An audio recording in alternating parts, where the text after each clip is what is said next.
Hello, everyone. We are back, and luckily we didn't scare him off. Here is Kunal Shah again. Hello, how are you? Hello. No, not at all. Didn't scare me off. Very interesting questions. And I'm doing very well. Hope you guys are as well. It's like the fortnight gap between Formula One is difficult to handle. And clearly for all of us in the media and the content business, the Sunoda Lawson swap is just what we need to keep the content registers, going. Yeah, I mean, it's funny. It's funny you should say that because it seems to be everything. The only thing, sorry, that everybody wants to talk about. Um, Kunal, you obviously had a chat about this story before it actually broke on your review episode for the Inside Line, and I know that you have some conversations with a certain driver person at Red Bull. I forget his name, but how did this go down for you? How did you feel about the news once it was confirmed? Was it something that was surprising? Did you feel bad for Liam? Did you think it was his fault? What do you reckon? Wow. So I actually wanted to just first stop doing everything I was doing, which is usually on Twitter, and just go find Liam and give him a hug and say, dude, it's going to be all right. Because, we forget these are youngsters in their early 20s, and, they have been dreaming about Formula One ever since they can remember, ever since, and now we are in a digital world. Every image of our kids are taken, and my daughter will know she was dreaming of Formula One when she was 1 year old, and she was reading a story of Nino Farina, for example. So I think it is very brutal from an emotional point of view for Liam or any driver to go through this. I I work with several junior drivers, so to say, and the hit ratio is so small that you actually know more drivers who don't make it to Formula One versus more drivers who do make it to Formula One, right? And I would hate to, have a child come back home and say, I'm 22 and I couldn't achieve my dream despite being there, and just sort of, that whole emotional toll it takes on any humans. I first thing wanted to do was just go give him a hug. But it's the brutal world of Formula One. The easiest to change in a racing car, as Bernie Eccleston said, is a driver. And that's what Red Bull has done.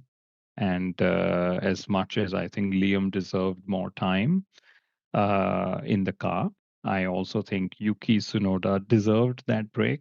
But, I think the situation just got messed up when they promoted Liam over Yuki, and then this sword was just hanging on everyone's heads in Red Bull. I mean, I would argue that the decision making matrix went wrong much earlier than that. In that, you had Carlos Sainz as a free agent, and yet here he is in a Williams. What is he doing there when there's essentially a rookie in the second Red Bull seat, and now they're having to put in a driver who not 6 months ago they were saying doesn't give the right feedback, doesn't have the right attitude. We need someone to develop the car. What's changed? I think what's actually happened, I believe, and it's there have been really funny stats about Liam Lawson and his time at Red Bull. He was a Red Bull racing driver for 10 days, literally, and before he was, asked to go. Unfortunately, there was another stat that I was digging that he actually didn't start a race for Red Bull Racing from the grid because both the races he was on, he had a pit lane start. That's how low he qualified. And when you think of these things, you realize that yes, there were lots of things that went wrong with the fast tracking that's happened within Red Bull Racing. I joked that Jarno Opmeer, the guy who won the eSIM Drivers Championship, maybe he's going to be in the car, before the end of the 2025 season. But I get this feeling that Carlos Sainz not being in Red Bull uh, this year at least is probably a sign of giving Max that bit of comfort that you will have a driver who will support you rather than challenge you. And I guess they sort of need that because, when you have Max Verstappen winning you both titles all by himself when he's had the chance, you don't want to sort of tickle that line in another way. So, Carlos not getting a seat there was more political than sporting, I would say. And also, In the paddock, it's known that the fathers don't get along as well as the sons do, and they didn't want to quarreling fathers. Anyway, Christian Horner has Jos Verstappen quarreling with him. So lots of, like you said, decision, making. The matrix is a challenging one, and I think Red Bull have been a bit short-sighted in this because they have got one of the best driver development programs you can think of. They found Vettel, they found Ricardo, they found Verstappen, they found Pierre Gasly. If put him top 4, top 5 in that list of drivers they found, and they probably just, I think, Franz Tost, who used to run these drivers in Alpha Tauri or Toro Rosso, as I like to call them, actually said, for our rookie, you need to give them 3 seasons in Formula One. All right. And Liam, unfortunately, is not even going to hopefully, he gets at least his first full season in 2025. But yeah, I wish there were other ways to look at what Red Bull essentially did with their drivers in 2025. And better late than never, I would say. And lots of connections as to why they made these choices. One is to keep Verstappen happy. The second is to worry what's the succession plan if Max Verstappen chooses to leave, which now seems like an increasing possibility. And then the third between the swap is to make it difficult for Max to leave. Okay, could there be a situation where if they are lower than, say, third in the standings or fourth in the constructors standings, Max could become a free agent as well, right? So various considerations. If you go back 6 months to what it's going to be like for the next 6 months at Red Bull Racing. It's a very odd thing that we're seeing Red Bull do, right? Because you would argue that they would want to capitalize on their driving academy, bringing people through their pool, right? And yet what they did last year, which seems to go unnoticed, Kunal, is that they had Checo Perez, who was renewed for 2 seasons this time last year, give or take, right? And this would have been the first of those 2 seasons. That's sort of ironic that they did that, right? And then you look at what they did with Daniel Ricciardo, trying to bring him back towards the end of the season. So I guess my question to you is, you've been a front office executive with a team, right? How are these conversations happening? Because these are two very opposite views, right? And now they're doing this where they're bringing Yuki in there 6 months having after criticized him, right? How do you explain all of that? Like, how are these conversations happening? Who is talking to whom? How are they making these decisions? It just feels like a very knee-jerky kind of thing. You asked how would I explain this, and I would say probably in a couple of words, just Red Bull things. Literally, that's just how it's been with the decisions they've made for the second driver. And remember, this second driver is actually Red Bull trying to find Daniel Ricciardo's replacement from Right. 5 or 7 years ago when he decided to leave Right. and leave the Red Bull stables. They are yet to find his replacement, and they thought Perez was there, and they thought that he would make it. And truth be told, till certain car characteristics were developed differently, he was there in or thereabouts. And I think Red Bull was also very frustrated with Checo because Checo had this result of 4-5 bad races, and then boom, a very good race result, and then again a 4-5 bad races, and boom, a very good race result. So they were probably just waiting that, okay, is this the turnaround in the corner, which we know Checo has always had, and is this? And finally, it didn't happen that way. So I just think just a Red Bull things is how it is. And we also know that the team went through a big power, maybe still going through a big power struggle. Previously, it was on our show that Dr. Marco said that when they had to let go of Checo Perez, it was the first time shareholders were involved in making a driver decision, right? When I read that again for Liam Lawson and Yuki Tsunoda's swap, it was again the shareholders who supposedly met in Dubai with the other Thai owner of Red Bull Racing to make such a decision as well. So clearly, the decisions are being made by lots of senior executives. And I think one of the reasons why they probably have, seen the data of Liam and realized that they need to give him more time is just his lack of adaptability to that challenging RB21, which, of course, there's another thesis or another hypothesis going around that the car is designed just around Max Verstappen, which is which honestly is not entirely true, I would say. So it's a lot of factors at play, and it's just on one hand they're trying to fix that car, but on the other hand they're trying to fix the second driver in that car as well. And let's hope they don't have to figure who the first driver will be in that car for 2026. I think that's becoming more and more of a foregone conclusion. I do want to come to where Max fits into all this, but before we do that, what you said there was very interesting. That that they're having to fix the car, and a lot of the problems that they had at the beginning of last season, and now I think that the chickens are coming home to roost a little bit. That they lost so much of their technical team, their operational team. Ammar and I had this conversation the other day that perhaps the reason they can't get themselves out of the hole they're in, that the fact that they've barreled so far down this route that that with a car with a window and a setup that only Max can drive, and I say that specifically. I'm not saying that the car is built for Max, but I'm just saying that there is a car characteristic that because Max can drive it, they've just gone down that route. But now it's got to a point, it's so far that even he is struggling with it. Without the technical team on board, how do they get themselves out of this hole now? I personally don't see their exit strategy. You're right, because this is an Adrian Newey designed car, and as we know, he's of course joined Aston Martin, and the blueprint, the DNA of this car was Adrian Newey. And he himself has come out in the public and said that I had raised these issues, but nobody in Red Bull Racing was actually focusing on these issues. So it could well be that they're trying to fix an Adrian Newey designed, Adrian Newey, thought of car without Adrian Newey, and that's where the challenge probably lies. And truth be told, it's also, I would say, down to the fact that they have fixed some of the issues that they had last year. They have sort of brought upgrades that took away those challenges that essentially were dogging the car last year. I believe those upgrades came in Austin last year. But we've got to remember, F1 is a relative sport, right? You've made a step, but somebody's made a larger step than you. And then, when you make a step, are you taking some of your strengths away, and so on? And I believe this year they are third or fourth quickest at best.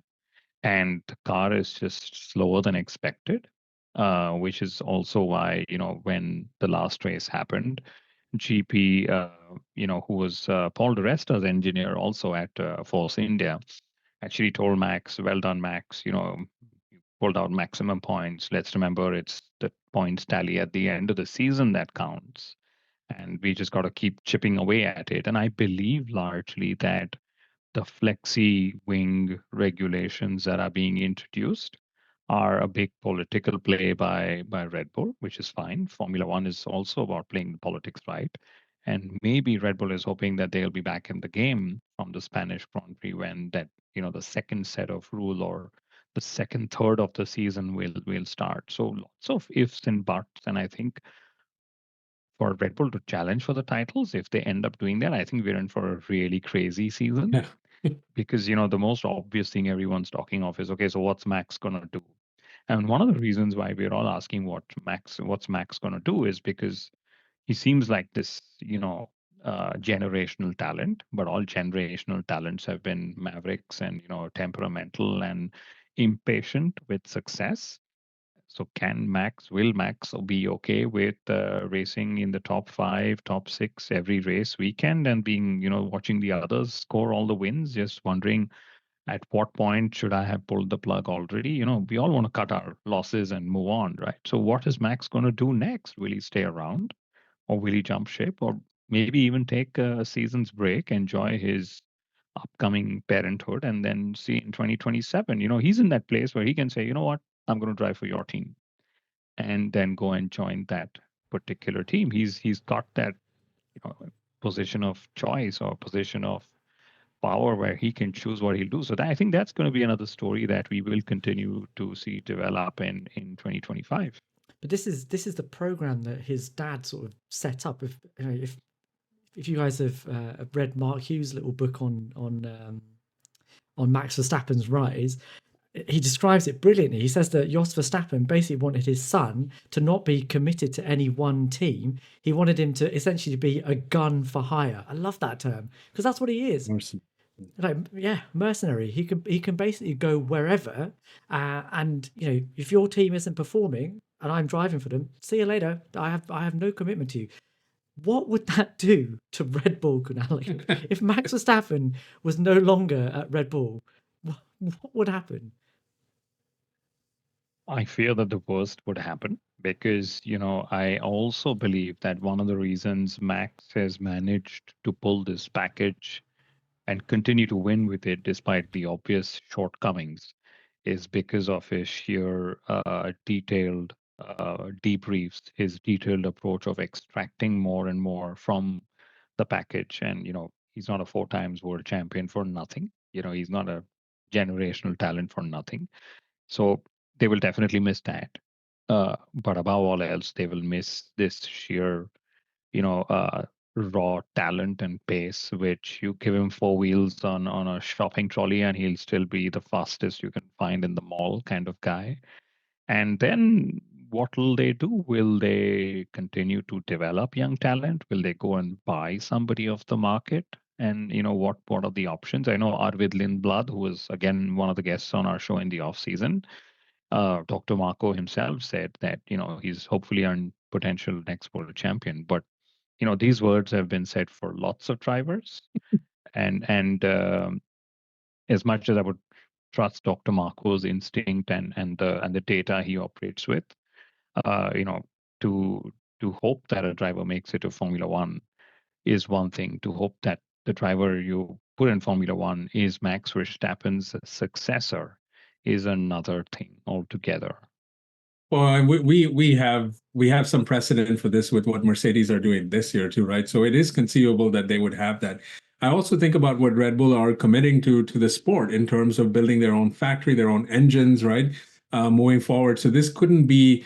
There's got to be a long-term play to it. And part of me wonders if, Kunal, to what you were talking about earlier, which is the behind the scenes, right? The tension, the owners getting involved, and having read about the 51% owner in Charlam Uvidia, they are someone who have generally sort of taken a back seat. I guess you could argue because they didn't really need to be involved, but the fact that they're involved in all of this makes me wonder about the future of Christian Horner, even Dr. Helmut Marko. Do you see them getting wrapped up in the flames of a potential Max Verstappen exit and whatever comes after that? I would say that uh, just the general lack of performance and the inability to turn things around will put pressure on this management. Okay, much like it would put the pressure on any company's management, right? So I think the driver situation, of course, but if I mean Helmut Marko himself has said that if we don't give Max a quick car, he's going to leave. Okay. So they've kept that in the open. I think that's a great way to keep people honest. That's a great way to keep the pressure on as well. And I believe that the what do you say, that this team has reached where it has with Adrian Newey, Christian Horner, and Helmut Marko as the 3 key architects. Of course, one of the architects has departed to another team, and Christian Horner, as much as I think more people hate him than like him, I'm a big fan of his management. And I say his management because people generally end up misreading. If you end up praising Christian Horner, he in his 30s took on Red Bull Racing, turned it into a lean and mean winning machine, challenged the mights of Ferrari, Mercedes, Renault, beat them in a sport called car racing, for an energy drinks company, I would say. And Red Bull actually is still one of my favorite teams to actually turn things around if they had to, because I believe, that whole gives you wings, that whole edgy brand feel they have. They bring that edginess even to their racing. And as much as I believe every call that they've made with strategies pretty much been that correct call that they've made, I believe Christian Horner has managed to lead Red Bull to win across 3 different rule sets, whether it was with Vettel and the blown diffuser era with the V8, whether it was 2021, which was the previous rule set with Max and Honda, and then in 22, 23, 24 with the the ground effect rules that we've got.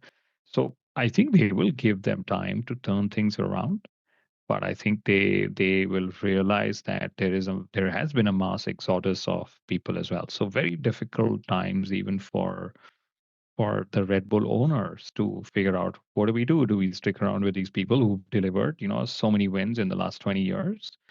Or do we bring in fresh blood and fresh approach just because of all the issues that the team has faced in the last 15 months or so?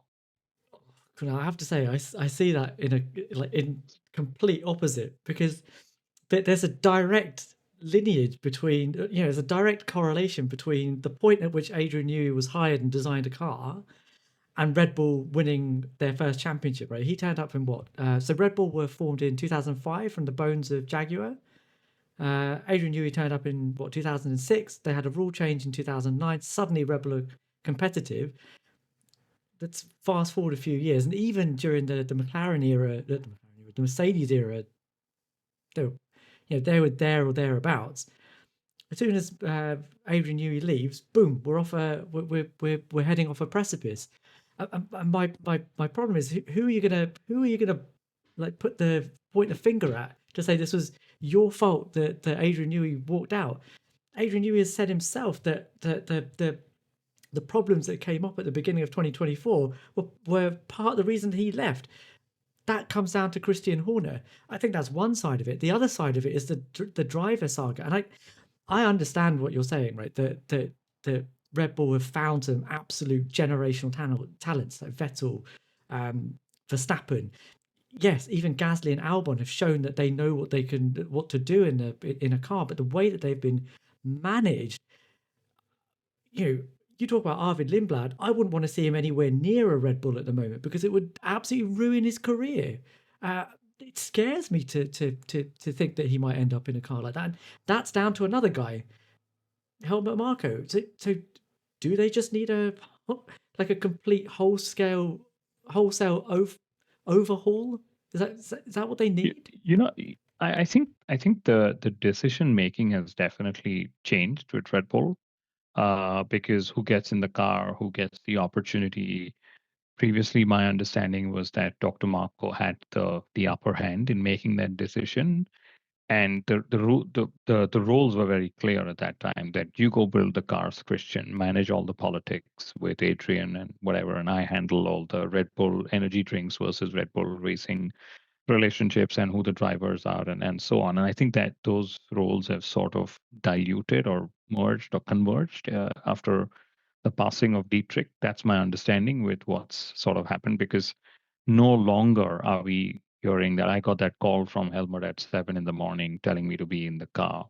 Now we are hearing that the board met in Dubai in some in some marina or whatever, and they took a decision. So I think those rules, or the roles making those decisions, have probably changed. And you're right. I think for me, I hold Adrian Newey in even more high respect for what he said. He said, "I'm leaving Red Bull for moral reasons." Okay, and he was the only one, literally, at least publicly, who said that, saying what's happened is not right. It was, of course, a power struggle, a power play, whatever you call it. And he realized that probably somebody was done wrongly, and that he didn't want to be part of this, even though they were a winning machine, and so on. But you're right. I'm eager to see what happens to Red Bull here on, because clearly Adrian Newey now is being a managing partner at Aston Martin. I don't think he's up for grabs for any team. Okay. So do you find the next Newey, or do you keep believing that the team that you have and the other hires you will have will also deliver? Because, like you said, there is a rule change that we know is coming up in 2026. And everyone's saying, or we've seen it traditionally, if a team has a significant performance advantage at the start of a new era of Formula One, that performance largely stays for a few seasons through that rules era before again performance converges and so on. So Red Bull have lots of headaches to deal with in 2025, let alone just the second 501.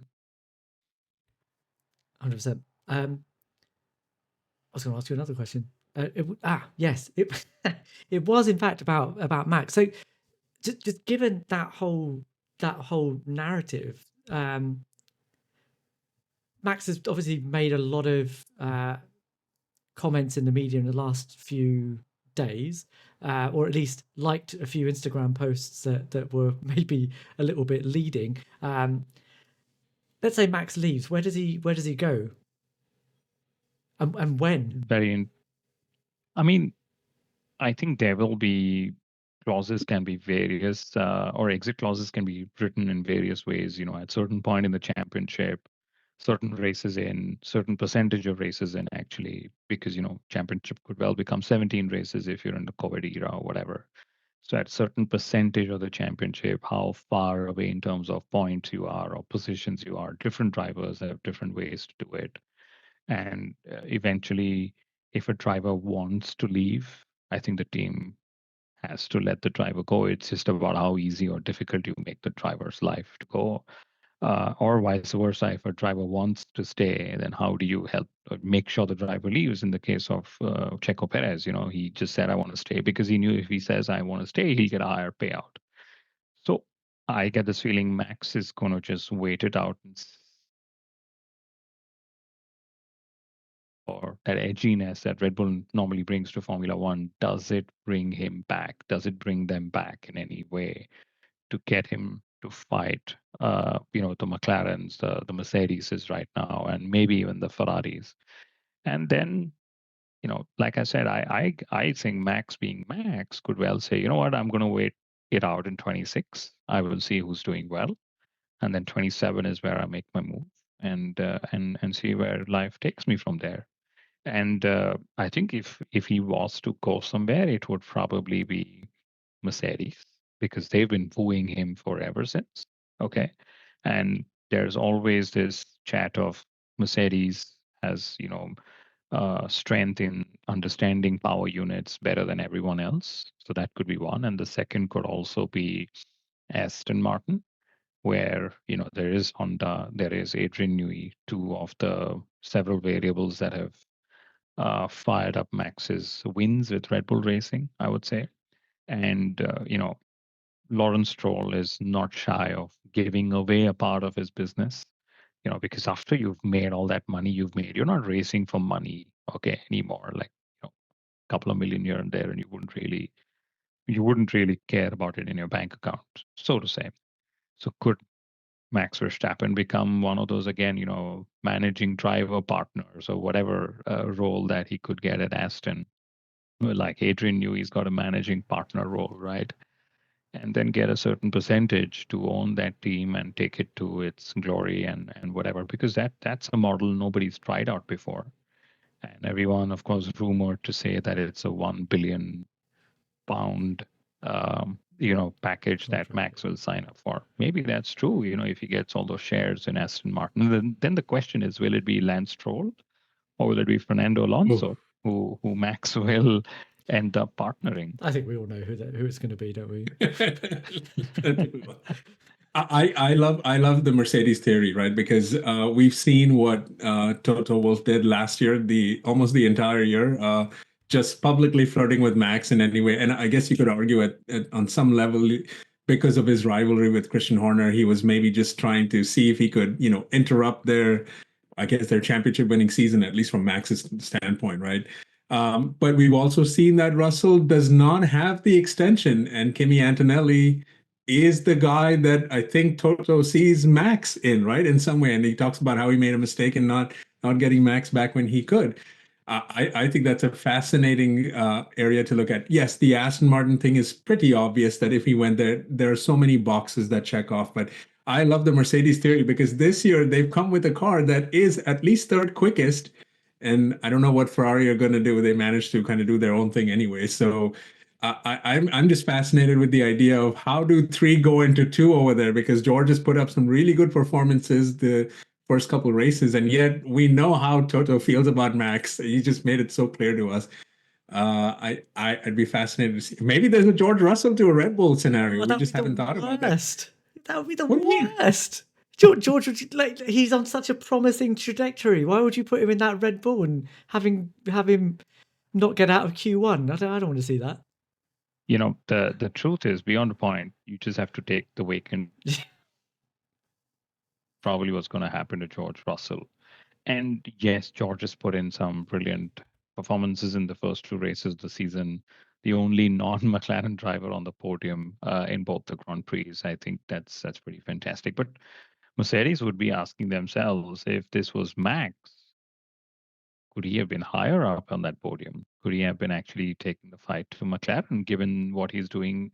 You know, and Max's drives in Red Bull in 2025 will be the ones to watch for, especially in qualifying.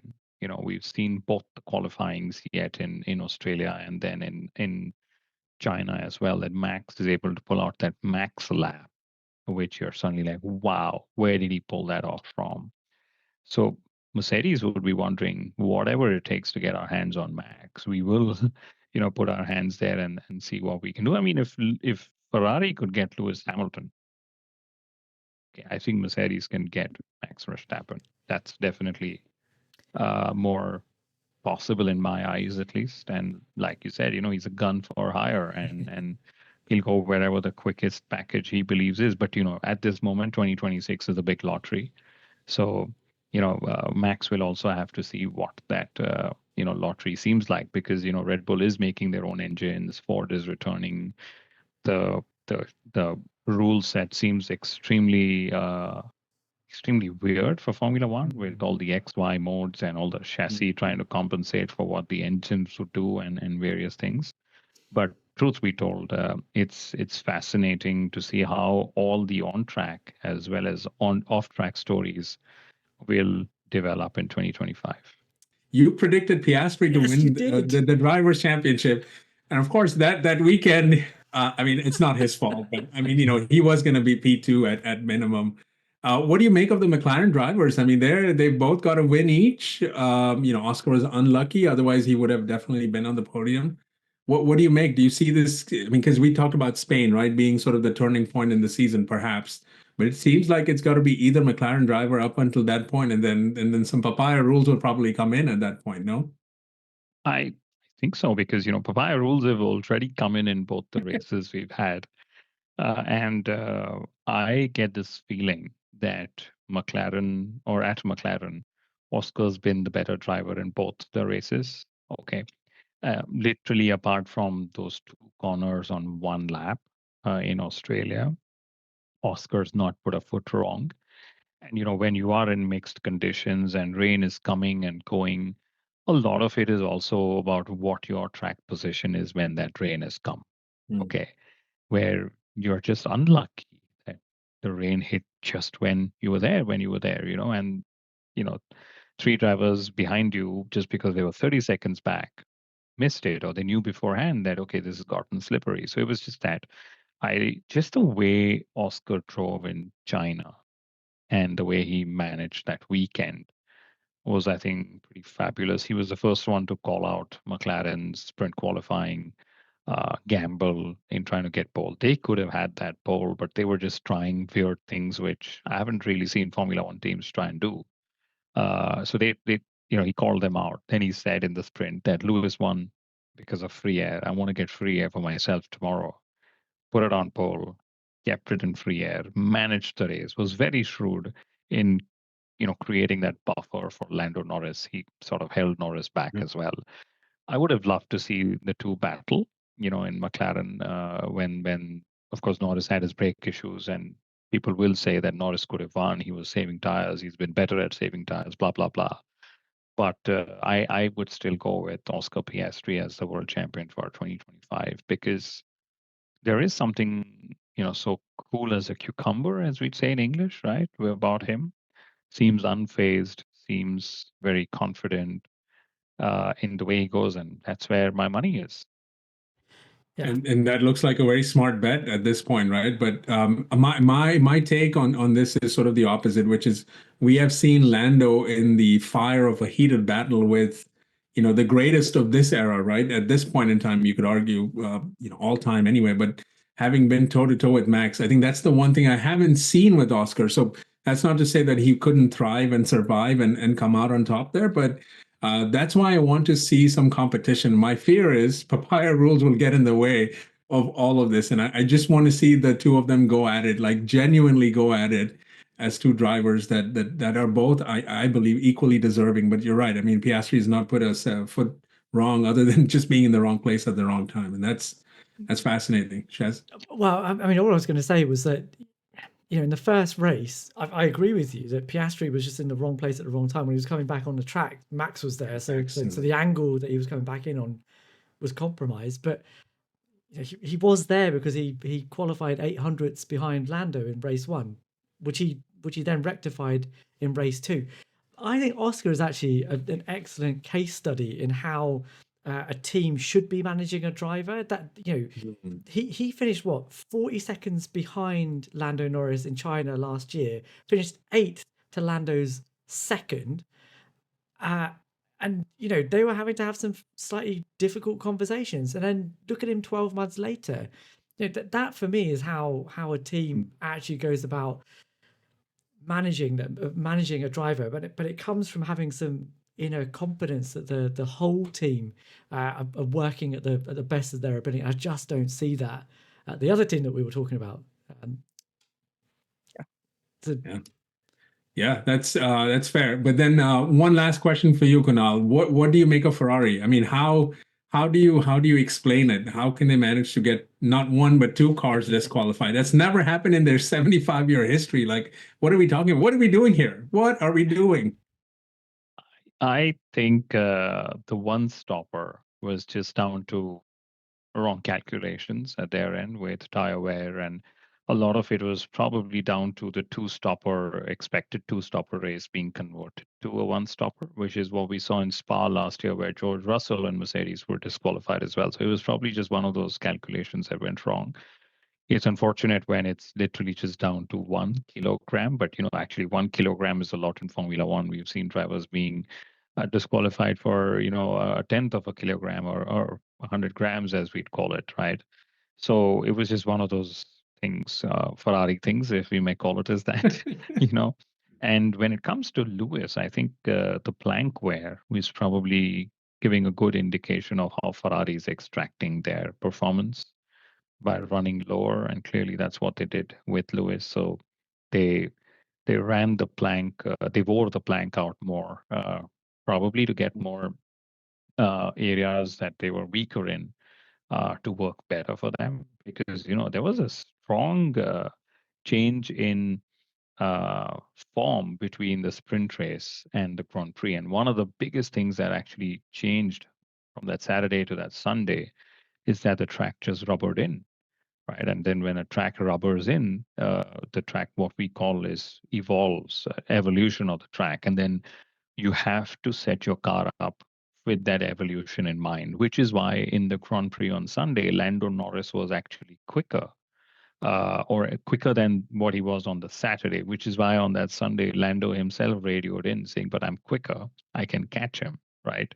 So various stages of the race weekend, different parameters come into play. As we know, something that's always spoken about is how warm or cold it is, but how much rubber, is put out on the track and how that rubber is set in is also something that makes a big difference. And I think that's unfortunately just what happened to Ferrari, where A, they had wrong calculations for Leclerc, and then B, Lewis was just running lower than they anticipated, which is very strange for Ferrari, because if one thing they've done under Frederick Vasseur is have very, very precise race operations, Ferrari have often struggled in that. All the memes we've laughed on have been down to their race operations.